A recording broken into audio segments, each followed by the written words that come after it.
happy almost birthday to you. Well, I appreciate that. And the very best. Time flies when you're having fun, you know? Yeah. Yeah, it's creeping up on me too, my friend. That's for sure. Yeah, when's your birthday at? August. So not too far away. Yeah, once you see the firecrackers, you know you're close. Yep. You know, just how children think. My mother was born on the 4th of July, so for the first 5 years of my life, I thought the whole country was celebrating her birthday. You know. Right. That's what I kind of thought when I was a kid. It was the same thing. Yeah, very, very cool. Well, the best birthday present anybody can have is putting out some new work.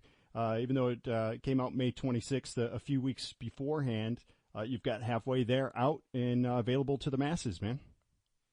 Absolutely. I was really, really, basically I worked on this record and I was really, really excited about it, and spoke to Dave and Tom over at EMP, and we put it all together, and lo and behold, it's out and it's going. You know, once music's in your blood, you can't get it out, so you're going to end up making music somewhere, somehow, some way. It's like you really can't not do that. But at the same time, is it a challenge once a few years are behind you to find new things to write about? Yeah, I think that there's always been an objective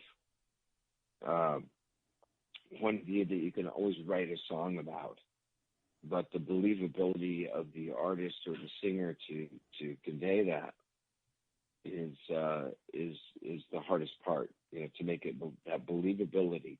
I think you can write the songs, but to have the believability is the key. And this record is a labor of love. It's not a money grab. A lot of artists go out and they put their demos out there, and they put poorly done recordings, and this thing was done professionally from front to end, and I'm very, very excited about it.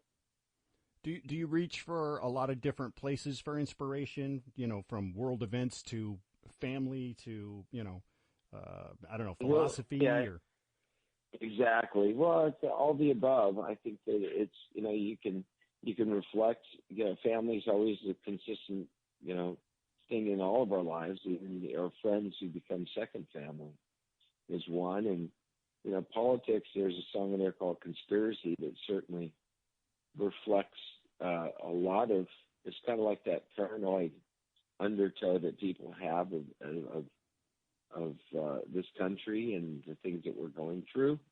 And, I'm just sitting here as a songwriter, just taking it all in, So I really just try to, convey that feeling, convey that, the love for, for instance, for family members who's passed and other things. And what I've heard of the album, which is only a few songs so far, very guitar driven. Sounds like somebody's having a blast playing. Yeah, it's and I did the guitar work on the record. It was I used to be a guitar teacher before I played with Vinnie Vincent. So, obviously the parts that are on there, I wrote the record, produced the record, and recorded it, and just had a few guests on a few songs, and I had Josh Egan on drums and Jamie Millard on bass on half the record, and Bill Jordan on keys on Halfway There. And other than that, I mean, it's all done here in house at the old farm. That's how we do it. Yeah. Are you, whether it was intentional or non-intentional, have you become a guitar collector throughout the years?